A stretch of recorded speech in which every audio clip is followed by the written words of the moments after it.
पोखरा मेरो पोखरा, हा हा हा, पोखरा मेरो पोखरा, स्वर्गको टुक्रा धरतीमा झरे जस्तो छ पोखरा। पोखरा महानगरको प्रस्तुति कार्यक्रम हाम्रो पोखरा राम्रो पोखरा। अब हरेक दिन कोरोना विशेष। नमस्कार, पोखरा महानगरको प्रस्तुति कार्यक्रम हाम्रो पोखरा राम्रो पोखरा कोरोना विशेषमा स्वागत छ।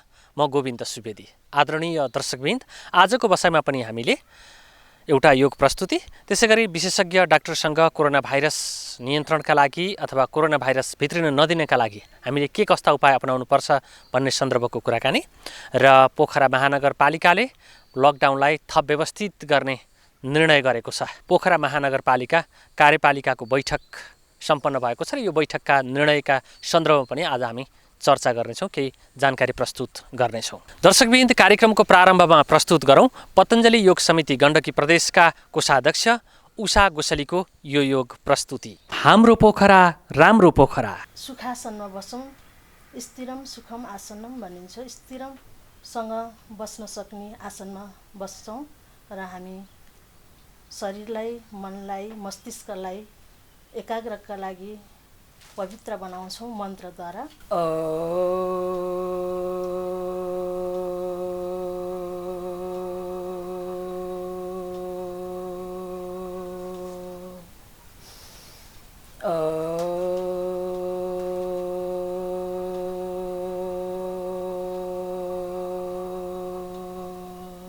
ओम सर्वे भवन्तु सुखिनः, सर्वे सन्तु निरामया, सर्वे भद्राणि पश्यन्तु मा कश्चित् दुःखं वा भवेत्। ओम योगेन चित्तस्य पदेन वाचालं मलं शरीरस्य वैद्यकेन योपारो कथं पर्वलं मुनिनं पतञ्जलि प्राञ्जलि तस्मिन्। ओम शान्ति शान्ति शान्तिः। योगका प्याकेजहरू हामीले दैनिक रूपमा गर्दाखेरि यसमा व्यायाम पर्छन्, आसन पर्छन्, प्राणायाम, ध्यान हुन्छन्। यो भित्र व्यायामहरूले हाम्रो बडीको स्ट्रक्चरलाई एकदमै सुन्दर बनाइदिन्छ, आकर्षण बनाइदिन्छ भने प्राणायामले जति पनि मनका रोगहरूलाई, मनका दुखाइहरूलाई यसले निर्मूल बनाउँछ र ध्यानले हाम्रो मस्तिष्कलाई एकदमै शुद्धिकरण गर्छ। आत्मा अनि परमात्माको मिलनद्वारा गरिएको ध्यानबाट अद्भुत आनन्द मिल्दछ। शरीरलाई तन्काउने, तताउने व्यायामहरू गर्छौँ। सुरुमा हामी ऊर्ध्व ताडासन गर्छौँ। श्वास लिँदै माथि जान्छौँ, श्वास छोड्दै तल आउँछौँ। यसलाई हामी 5 पटक 10 पटक गर्न सकिन्छ। र अर्को तिरक ताडासन गर्छौँ। थोरै खुट्टालाई खोलेर श्वास लिँदै दायाँ जान्छौँ,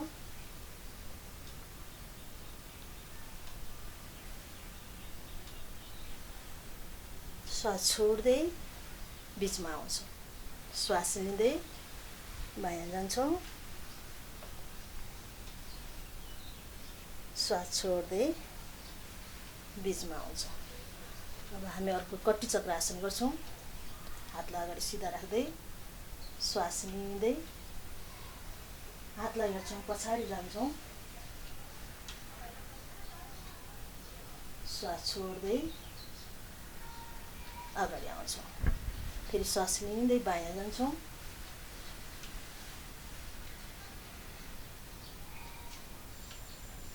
श्वास छोड्दै अगाडि आउँछौँ। यसको दोस्रो पोज गर्छौँ। हातलाई एउटा दाहिने हातलाई काँधमा राख्दै देब्रे हातलाई पछाडि कमरमा राख्छौँ।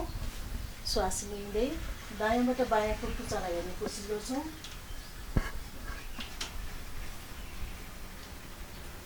श्वास छोड्दै अगाडि आउँछौँ। अब हामी साइड चेन्ज गर्छौँ। श्वास लिँदै बायाँबाट दायाँ कुर्कुचालाई हेर्छौँ।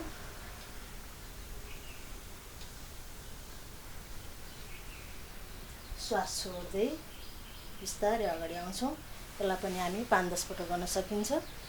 र हामी कम्मरको व्यायाम गर्छौँ। कम्मर दुखाइलाई बिस्तारै घुमाउँछौँ। यसरी 5-10 पटक दाहिनेबाट र यसलाई फेरि बायाँबाट पनि घुमाउँछौँ।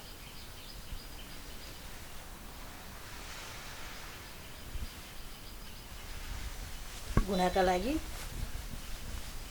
घुँडालाई दायाँबाट गोलो घुमाउँछौँ।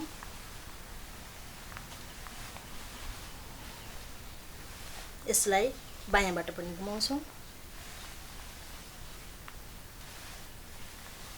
यसलाई पनि हामीले 5-10 पटक गर्न सकिन्छ र घुँडा खोलेर पनि हामी गर्छौँ।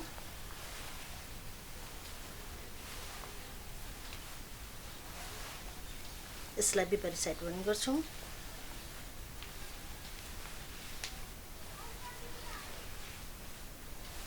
यसरी हामी ध्रुवासन पनि गर्छौँ।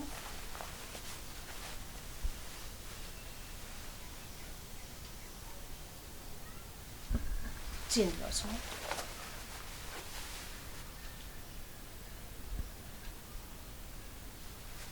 एक नम्बरमा 8वटा बैठक मात्रै हुन्छ।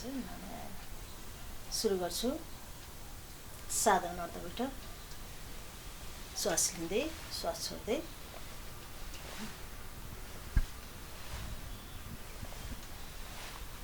साधारण बैठक। पुरै बस्छौँ। राममूर्ति बैठक। खुट्टालाई थोरै खोल्छौँ। श्वास लिँदै अर्ध बस्छौँ।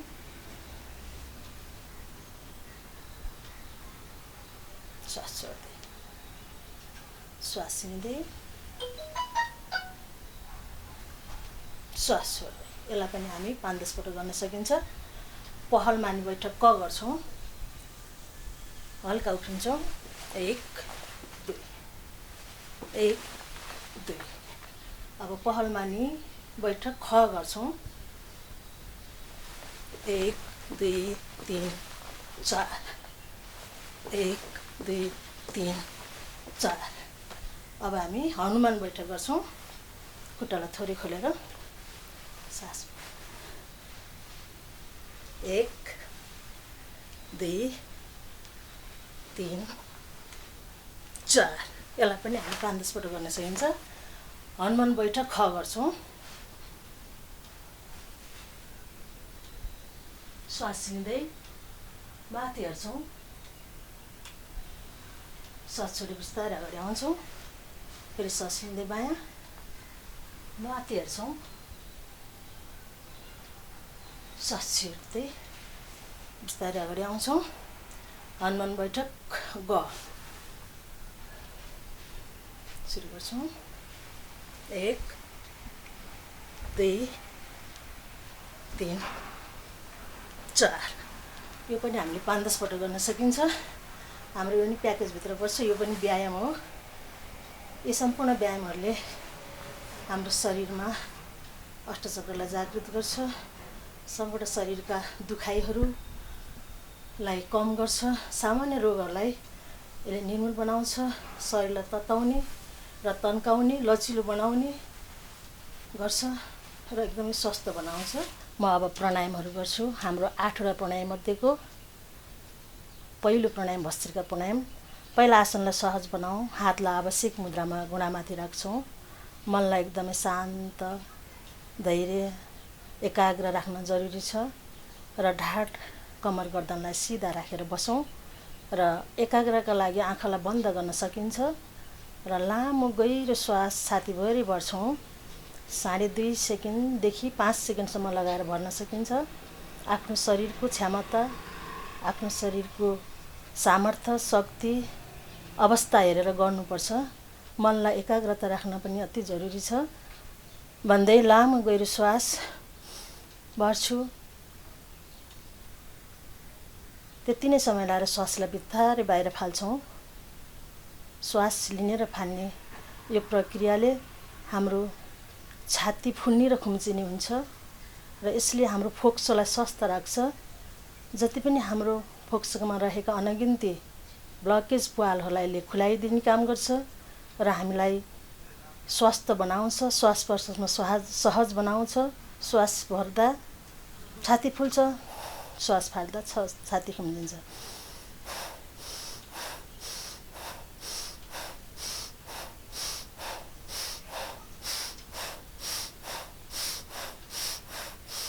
यसलाई तीव्र गतिमा पनि गर्न सकिन्छ, मन्द गतिमा पनि गर्न सकिन्छ, मध्यम गतिमा पनि गर्न सकिन्छ। र अब हामी अर्को दोस्रो प्राणायाम गर्छौँ कपालभाती। कपाल भनेको हाम्रो मस्तिष्क हो भने भाती भनेको आभा, प्रकाश, ओज, तेज हो। यसले हाम्रो अनुहारलाई सुन्दर बनाउँछ, ग्लो ल्याइदिन्छ भने हाम्रा शरीरमा भएका सम्पूर्ण रोगलाई यसले निवारण गर्छ। म मध्यम गतिमा गरेर देखाउँछु। 1 सेकेन्डमा एक झड्का दिँदा पेटभित्र श्वास बाहिर हुन्छ।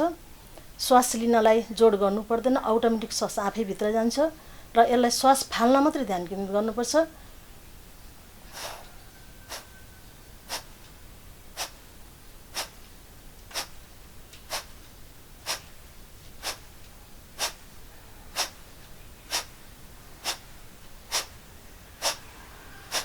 यसरी हामीले मिनिमम 15 मिनट गऱ्यौँ भने, यदि रोग छ भने हामीले आधी घन्टा 1 घन्टा पनि गर्न सकिन्छ। तर नर्मल व्यक्तिको लागि मिनिमम 15 मिनट गर्दाखेरि हामीलाई कुनै पनि समस्या आउँदैन। लामो श्वास भर्छौँ, पुरै फाल्छौँ र मूल बन्द, उड्यान बन्द, जालन्धर बन्द भनिन्छ। मूलधरलाई माथि लगेर हामी खुम्च्याउँछौँ, पेटलाई भित्र सारङ्गी जस्तै दबाउँछौँ र कण्ठकुम्बलाई टाइट गरेर श्वासलाई रोक्छौँ। जब श्वास लिने इच्छा हुन्छ अनि हामी माथिबाट बन्दलाई खोल्दै जान्छौँ। यो पनि अति उपयोगी आसन हो, प्राणायाम हो। अनि यो सँगै हामी अर्को अग्निसार क्रिया गर्छौँ। लामो श्वास भर्छौँ, पुरै फालिदिन्छौँ रेचक र खाली पेटलाई मजाले तलमाथि गर्दै हल्लाउँछौँ। दायाँ बायाँ तलमाथि गरेर पेट मजाले हल्लिनुपर्छ। पेट एकदम गिलो हुनुपर्छ निरोगी हुनका लागि।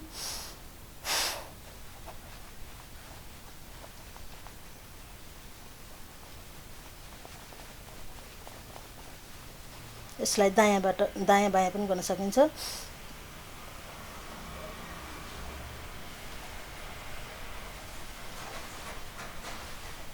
यससँगै नौली पनि गर्न सकिन्छ।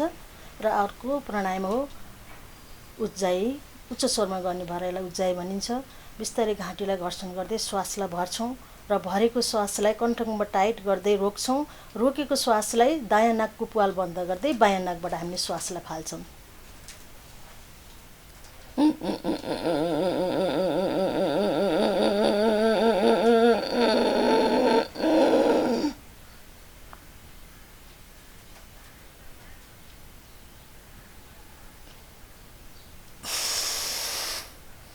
यो विधिलाई हामीले 20-21 पटकसम्म गर्न सकिन्छ। विशेष गरी थाइरोइडका समस्या हुने, अनि सुत्ने बेलामा त्यो घुर्ने समस्या हुने, अनि श्वास प्रश्वासको समस्या हुनेलाई यो 20-21 पटकसम्म हामी प्रत्येक दिन गऱ्यौँ भने यो आफसे आफ हटेर जान्छ। कुनै पनि औषधिको जरुरत पर्दैन। अब म गर्छु 5औं प्राणायाम, अनुलोम विलोम।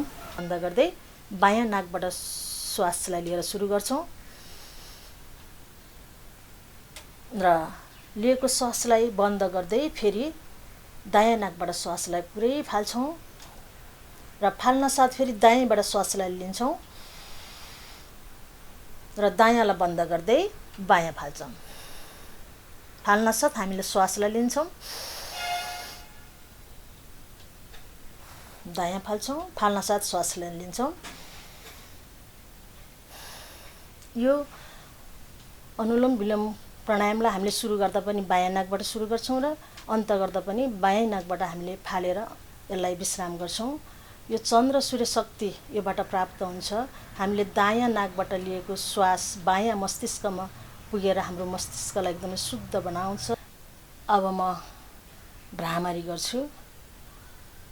दुईटा हातलाई यो बुढीमुलाले कानको ढक्कनलाई यसरी बन्द गर्दै चोरुम्लालाई आँखी भाउको माथि राख्छौँ। अरू शेष औँलाहरूलाई हामीले आँखालाई यसरी राख्दै हामी भित्र ओमको उच्चारण गर्छौँ मनमा नै।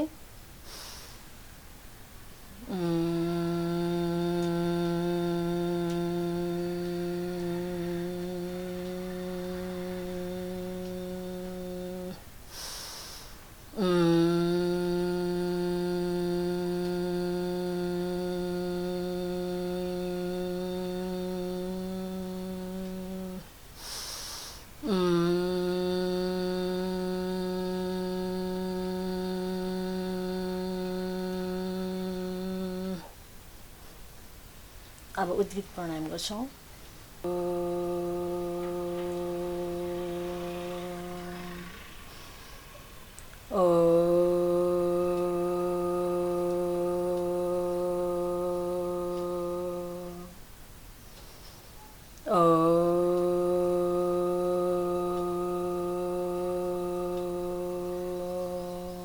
हे नाथ सब खुसी हुन्, कोही नहुन् दुखारी, सब हुन् निरोगी भगवान, धन धान्यका भण्डारी। सब भद्र भाव बाँचुन्, सतमार्ग मात्र रोजुन्, दुखी नरहुन् कोही, पृथ्वीमा प्राणधारी। सम्पूर्णलाई मङ्गल कामना, मङ्गल शुभ भावना सहित सम्पूर्ण ओम भन्न चाहन्छु। कार्यक्रमको प्रारम्भमा हामीले प्रस्तुत गर्यौं पतञ्जलि योग समिति गण्डकी प्रदेशका कोषाध्यक्ष उषा गोसलीको योग प्रस्तुति। तपाईले हेरिसक्नु भएको छ।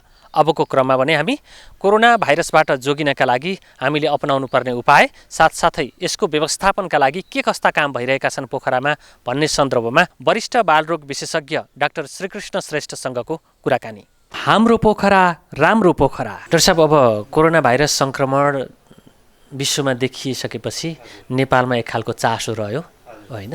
त्यो चासो रहिसकेपछि पोखरा अछुतो रहने कुरा भएन। पर्यटकीय क्षेत्र पहिल्यैबाट कोरोना भाइरसको विषयमा चर्चाहरू भए।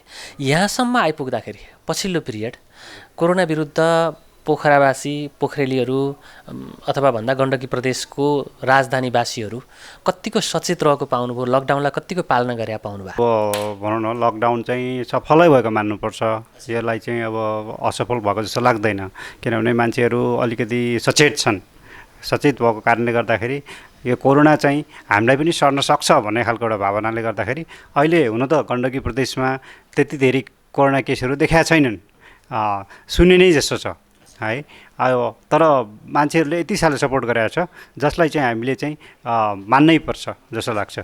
अब हाम्रो कन्टेक्स्टमा हेर्ने हो भनेदेखि जस्तै डब्लुआरएचको कुरा गरौँ। डब्लुआरएच भनेको क्षेत्रीय अस्पतालको कुरा गर्दाखेरि त्यहाँ चाहिँ हामीले चाहिँ एउटा आइसोलेसन वार्ड छ। आइसोलेसन वार्ड भनेको जहाँ चाहिँ कोभिड भएको बिरामीहरूलाई राख्ने ठाउँ 10 बेडको छ। त्यो बेड अलिकति राम्रै छ, अहिले 2टा भेन्टिलेटर पनि छ। त्यसलाई चाहिँ एउटा इम्प्याक्ट के पारिरहेको छ भने यहाँ केही कोरोना भइहाल्यो भने हामीले त्यहाँ लगेर राख्न सक्छौँ, एउटा कुरा भयो। यो कोरोना भाइरस सङ्क्रमणको कुरा हामी यति गरिरहेछौँ भनेको विश्व जगत नै यति बेला तरङ्गित छ। मानव सभ्यताकै विरुद्ध यो प्रहार हो भन्ने खालको बुझाइ हामी सबैमा छ नै। यद्यपि तयारीको सन्दर्भ हामी जसरी भनिरहेछौँ त्यसरी हुन सकिरहेछ या अझै अप्ठ्यारै छ है? जति तयारी गर्दा पनि यो नहुने विषय रहेछ। हामीले चाहिँ पूर्व तयारी गरेका छौँ र त्यो तयारी नपुग्न पनि सक्छ पछि केस बढ्यो भने। अहिलेको रूपमा हेर्ने हो भनेदेखि अहिले केस आएको छैन। त्यो नआएको हिसाबले चाहिँ हामी चाहिँ ढुक्कै छौँ भनौँ न, एक हिसाबले हामी ढुक्क भएर बसेछौँ। तर पछि नआउला भन्न त सकिँदैन। त्यही हिसाबले हेर्ने हो भनेदेखि हाम्रो तयारी अपुग पनि हुनसक्छ जस्तो लाग्छ। जस्तै अब विभिन्न हेल्थ पोस्टहरूमा, विभिन्न स्वास्थ्य संस्थाहरूमा, जस्तै गण्डकी मेडिकल कलेजमा भयो होइन, मणिपाल मेडिकल कलेजमा भयो, त्यहाँ पनि उनीहरूको एउटा चाहिँ क्वारेन्टाइन छ। त्यही क्वारेन्टाइनहरूमा पनि बिरामी राख्ने भन्ने कुरा भइरहेछ।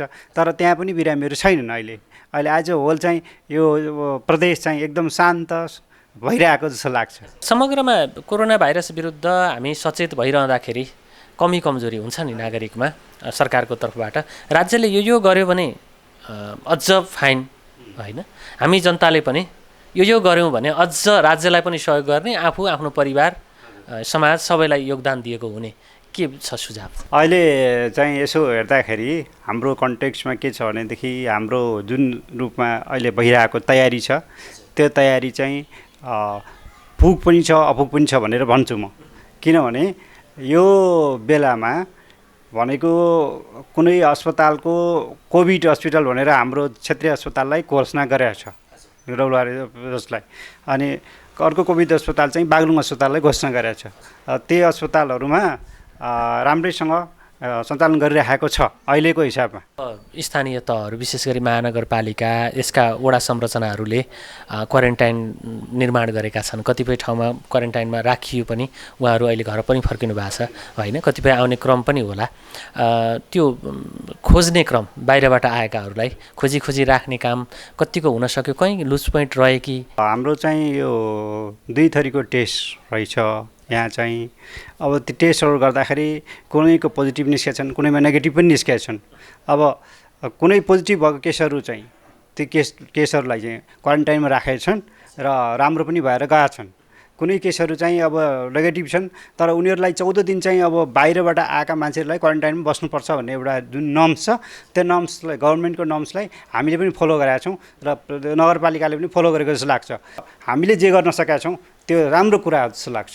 यहाँ चाहिँ विशेष गरी बालरोग विशेषज्ञ भएको हिसाबले बालबालिकालाई सुरक्षित राख्नका लागि हुन त सिङ्गो मानव समुदाय नै यसबाट आक्रान्त छ, यद्यपि हामीले फोकस चाहिँ कसरी गर्नुपर्ने?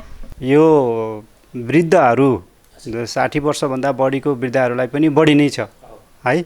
त्यसपछि यो 8-10 वर्षभन्दा मुनिको बच्चाहरूलाई पनि बढी नै देखिन्छ। अब यसको कारण के हो भने यिनीहरूको इम्युनिटी कम हुन्छ। हाम्रो इम्युनिटी कम भएपछि यिनीहरूलाई लाग्ने नै भयो। अब त्यस कारण बच्चाहरूलाई लाग्यो भने त्यो समस्या हामीलाई पनि छ र प्यारेन्ट्सहरूलाई पनि छ। किनभने यो खालको समस्या हुँदाखेरि चाहिँ अब बच्चा चाहिँ भनेको कुरा केही मान्दैनन् के, उसले मास्क लाऊ भन्दा पनि मास्क पनि लाउन सक्दैन होइन। यसरी खुल्ला नजाऊ भन्दा पनि गइहाल्छन् के, उता समात्ने गर्छ। त्यस कारण यिनीहरूलाई अलिकति चाहिँ बेसरी टाइट गर्नुपर्ने अवस्था आउँछ के। त्यसले गर्दाखेरि अब हाम्रो जुन प्रोटेक्टिभ पर्सनल प्रोटेक्टिभ इक्विपमेन्टहरूले पनि काम नगर्ने हुन्छ होइन। अब आफूले डाक्टरहरू पनि पुरा प्रोटेक्सन भएर बसे पनि कहिलेकाहीँ के चलाइदिन्छ, त्यसले गर्दा समस्या आउँछ भनेदेखि बच्चाहरूको कुरा हो। अब बच्चाहरू भएपछि चलाउन चलिहाल्छ। त्यस कारण ती कुराहरूमा जुन कुराहरू नहुनुपर्ने थियो त्यो कुरा गरिदिन्छ त्यो बच्चाहरूले। त्यस कारण ती बच्चाहरूलाई एकदम केयरफुल भएर हेर्नुपर्छ। घरमा होइन हाम्रो समुदायमा बालबालिका सहित सिङ्गो मानव समुदायकै सन्दर्भ जोड्नुपर्छ यसमा चाहिँ होइन। के गर्यौँ भने हामी भित्रिनबाट भनौँ न हामीमा कोरोना सङ्क्रमण भित्रिँदैन भन्ने कुराको प्रचार प्रसार त धेरै भएको छ, यद्यपि व्यावहारिक रूपमा मानिसहरूमा चाहिँ अझै हामीले यो पुगेको छैन, यो चाहिँ गर्नुहोस् होइन। एउटा विशेषज्ञ डाक्टर साहबको हिसाबले के भन्नुहुन्छ? एउटा चाहिँ इन्फेक्सन प्रिभेन्सन कन्ट्रोल भन्ने एउटा स्ट्राटेजीलाई एकदम राम्रो फलो गर्नुपर्छ। त्यो भनेको ह्यान्ड वासिङ, सुरुमा ह्यान्ड वासिङ भन्नु पऱ्यो, साबुन र पानी रेडी हुनु पऱ्यो होइन। त्यसपछि त्यो मास्क टट्ट पारेर लगाउनु पऱ्यो है, मास्क लगाएर हिँड्नु पऱ्यो। अब हुन त मैले पनि मास्क लगाएको छैन, तपाईँले पनि मास्क लगाउनु भएको छैन, तर हामी चाहिँ यसो कन्ट्याक्ट धेरै छैन, त्यस कारण कन्ट्याक्ट नभएकोले हामीले नलाएको हो। तर मास्क पनि लगाउनुपर्छ, त्यो पर्सनल प्रोटेक्टिभ इक्विपमेन्ट पनि लगाउनु पर्ने हुन्छ। अर्को स्ट्यान्डर्ड प्रोसिडर, अब जस्तै एउटा बिरामी आयो भने त्यो बिरामीको ट्रायज गर्नुपर्छ क्या। सुरुमा इमर्जेन्सीमा फिभर छ कि छैन हेर्नु पऱ्यो, त्यसपछि अरू हिस्ट्रीहरू सोध्नु पऱ्यो, बाहिरतिरबाट आएको छ कि है, तिनीहरूको सबै हिस्ट्री चाहिँ कतैबाट छैन मैले नेगेटिभ छ भनेदेखि एउटा कन्सल्टेन्टमा पठाउनु पऱ्यो। अनि फिभर क्लिनिकमा पठाउनु पऱ्यो, फिभर क्लिनिकमा अब ज्वरो छ भने फिभर क्लिनिकमा पठाउने, त्यसलाई चाहिँ के गर्नुपर्छ त्यहाँ गर्नुहुन्छ। त्यसपछि यतापट्टि अब कन्सल्टेन्टका पठाउनु पऱ्यो भने कन्सल्टेन्टका पठाउनु पऱ्यो। ठुलो काम चाहिँ स्ट्यान्डर्ड प्रिकसन अल पेसेन्ट्स भन्छ के। स्ट्यान्डर्ड प्रिकसन भनेको कस्तो खालको भने एकदम प्रोटोकल हुन्छ, त्यो प्रोटोकलमा फलो गर्नु पऱ्यो के। मेडिकल मास्क लगाउनु पऱ्यो, आई प्रोटेक्सन पनि गर्नुपर्छ के, आई प्रोटेक्सन गर्नुपर्छ, ग्लोभ्सहरू लगाउनु पऱ्यो होइन। अब एप्रोन भइहाल्छन्, त्यस्तो खालको प्रोटेक्सनलाई चाहिँ स्ट्यान्डर्ड प्रिकसन भन्छौँ। हामीले स्ट्यान्डर्ड प्रिकसन लिएर कसैलाई बिरामी हेर्छौँ भनेदेखि त्यसलाई चाहिँ बिरामीले आफूलाई पनि नसार्ने र आफूले बिरामीलाई पनि नसार्ने हुन्छ। महानगरवासी र हामीलाई हेरिरहनुभएका समग्र दर्शकहरूलाई र स्वास्थ्यकर्मी समेतलाई मध्यनजर गर्दै यहाँले अन्त्यमा के सुझाव दिनुहुन्छ? यो जुन रूपमा यो सफल बनाउनु भयो नि, जुन यो लकडाउनलाई, यो चाहिँ पछि पनि तपाईँहरूले हेल्प गर्नुहुनेछ भन्ने जस्तो लाग्छ मलाई। ल आगामी दिनहरूमा नगरपालिका, यो गाउँपालिका, यो सबै जनताले, त्यहाँका प्राधिकारीहरूले पनि हामीलाई सहयोग गर्नुहुनेछ र हामी सबै मिलेर यसलाई चाहिँ कसरी कन्कोर गर्ने, कसरी विजय गर्ने भन्ने हिसाबमा हामी अगाडि बढ्नुपर्छ जस्तो लाग्छ। दर्शकबिन्द, हामीले कुराकानी गऱ्यौँ वरिष्ठ बालरोग विशेषज्ञ डाक्टर श्रीकृष्ण श्रेष्ठसँग कुराकानी तपाईँले हेरिसक्नु भएको छ। पोखरा महानगरपालिका कार्यपालिकाको बैठक सम्पन्न भएको छ र उक्त बैठकले विभिन्न निर्णयहरू गरेको छ। लकडाउनलाई थप व्यवस्थित गरेर कसरी अगाडि बढ्ने, विकास निर्माणलाई कसरी अगाडि लैजाने लगायतका महत्त्वपूर्ण निर्णयहरू महानगरपालिका कार्यपालिका बैठकले गरेको छ। यस सम्बन्धी थप जानकारी अबको क्रममा। हाम्रो पोखरा राम्रो पोखरा। पोखरा महानगरपालिका कार्यपालिकाको 38औं पूर्ण बैठक शुक्रबार सम्पन्न भएको छ। महानगरका मेयर मानबहादुर जेसीको अध्यक्षतामा पोखरा सभागृहमा सम्पन्न उक्त बैठकले महानगरमा कोरोना भाइरस सङ्क्रमण भित्रिन नदिन र सुरक्षित महानगरपालिकाका लागि हर सम्भव प्रयासलाई जारी राख्नका लागि अपनाउनु पर्ने सबै प्रकारका उपाय अपनाउने निर्णय गरेको छ। बैठकले चालु आर्थिक वर्षमा भएका विकास निर्माणका विषयमा पनि समीक्षा गरेको छ। महानगरपालिकाले चालु आर्थिक वर्षमा सम्पन्न गर्नुपर्ने योजनाहरूमध्ये अहिलेसम्म 55% योजना सम्पन्न भएको ठहर गरेको छ। बाँकी रहेका विकास योजनालाई पनि सामाजिक दूरी कायम राख्दै सुरक्षित ढङ्गले अगाडि बढाउने निर्णय गरेको पोखरा महानगरका प्रवक्ता धनबहादुर नेपालले जानकारी दिनुभयो। लकडाउन अवधिमा म्याद समाप्त भएका जति पनि योजनाहरू छन्, चाहे त्यो सङ्घीय सरकारबाट प्राप्त होस् चाहे त्यो प्रदेश सरकारबाट प्राप्त होस्, त्यसलाई हामी परिस्थिति हेरेर ती योजनाहरूको म्याद थप्दै त्यसलाई सम्पन्न गर्नतिर लाग्नुपर्छ भन्ने अर्को निर्णय भएको छ। र खास गरी स्रोतान्तरको हकमा पनि हामीले निर्णय गरेका छौँ भने चालु प्रकृतिका खर्चहरूमा हाम्रो राजस्व कति उठेको छ त्यसका आधारमा हामी योजनाहरूलाई सहभागी गर्दै योजना सम्पन्न गर्नतिर लाग्नुपर्दछ भन्ने त्यसलाई पनि अर्को महत्त्वपूर्ण निर्णयको रूपमा हामीले लिएका छौँ। र खास गरी चालु आर्थिक वर्षमा खरिद प्रक्रिया सुरु भई सम्झौता भएका र प्रक्रियामा रहेका योजनाहरूलाई आवश्यक बजेट स्थानान्तरण गर्नका लागि शीर्षकान्तर गर्नका लागि पनि हामीले त्यो बैठकबाट अनुमति प्रदान गरेका छौँ। उपमेयर मन्जुदेवी गुरुङले राहत वितरणको अवस्थाका विषयमा बैठकमा जानकारी गराउनु भएको थियो। महानगरपालिका कार्यपालिकाको 38औं पूर्ण बैठकले खरिद प्रक्रिया सुरु भई अगाडि बढेका योजनाको समय थप गर्दै व्यवस्थापन गर्ने शोधान्तरको विषय लगायतका विभिन्न 8 बुँदे निर्णय गरेको प्रवक्ता नेपालले जानकारी दिनुभएको छ। अहिले हामीले यो बैठकबाट मूलत 8 वटा निर्णयहरू गर्न सकेका छौँ। यो निर्णयहरूको बारेमा संक्षिप्त रूपमा जानकारी गराउँ।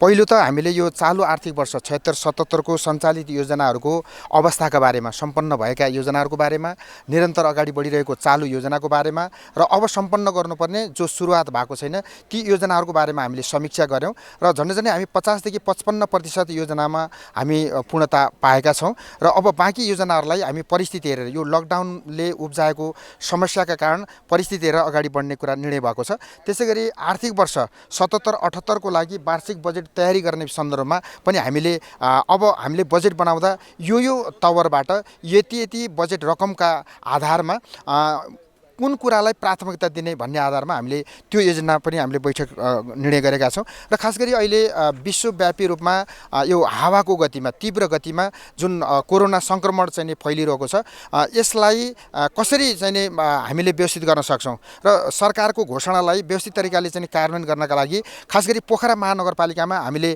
पहिलो फेजमा एउटा राम्रो उपलब्धि अथवा चाहिँ कोरोना मुक्त सहर बनाउनका लागि हामीले भूमिका खेल्न सक्यौँ भन्ने हाम्रो चाहिँ जगजाहेर छ। र खास गरी कोभिड-19 यसपछि यो समस्याले आइसकेपछि मजदुरहरूलाई, अति असहायहरूलाई जुन राहत दिनुपर्ने थियो त्यो राहत दिने कुरामा खास गरी स्थानीय रूपमा रहनुभएको जनप्रतिनिधिहरू र टोल संस्थाहरूले जुन भूमिका खेल्नुभएको छ त्यसका लागि प्रमुखज्यूले बैठकमा धन्यवाद दिनुभएको छ र केही कमी कमजोरी भएका अवस्थामा हामी फेरि व्यवस्थित तरिकाले अगाडि जान सक्छौँ भन्ने खालको एउटा मनोबल उहाँले चाहिँ दिनुभएको छ। र त्यसैगरी बैठकमा नयाँ आर्थिक वर्ष 2077-78 मा तर्जुमा हुने योजना निर्माण र बजेटका प्राथमिकता विषयमा पनि छलफल भएको छ।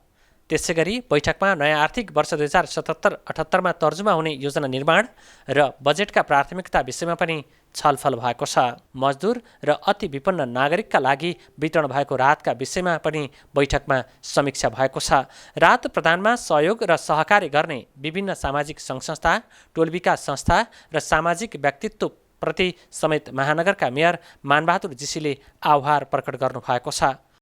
खास गरी यो कोभिड-19 यो सङ्क्रमणको बेलामा स्वास्थ्य विभागबाट, स्वास्थ्य महाशाखाबाट खेल्नुपर्ने भूमिकाका बारेमा पनि हामीले एक खालको समीक्षा गऱ्यौँ र खास गरी उपमेयरज्यूबाट यो राहतको विषयमा महत्त्वपूर्ण विचारहरू राख्नुभयो र अब आउने समस्याहरूलाई अब फेरि यो कतिपय उद्योग धन्दाहरू खुला गर्ने कुरा, व्यावसायिक उद्योग धन्दाहरूलाई खुकुलो गर्ने कुरा भएपछि बढी मान्छेको आवाज आवत हुन सक्दछ र यो पहिलो चरणमा हामीले जसरी चाहिँ एउटा सफलता हासिल गऱ्यौँ, अब फेरि धेरै मान्छे आवाज आवत गर्दाखेरि अरू यसका जटिलताहरू आउन सक्छन्। त्यसलाई पनि ख्याल गरेर यो महानगरको सबै कार्यपालिका सदस्यहरू, त्यसपछि चाहिने नगरसभा सदस्यहरू र स्वास्थ्य महाशाखा, त्यसपछि चाहिँ गएर प्रहरी प्रशासन, अनि त्यसपछि स्थानीय टोल संस्थाहरू, नागरिक समाज, सञ्चारकर्मी सबैले एउटा महत्त्वपूर्ण भूमिकालाई अझ धेरै उजागर गरेर अझ धेरै व्यवस्थित गरेर अगाडि बढ्ने कुराको निर्णयसहित यो पोखरा महानगरपालिकाको 38औँ बैठक सम्पन्न भएको छ र हामी नयाँ योजना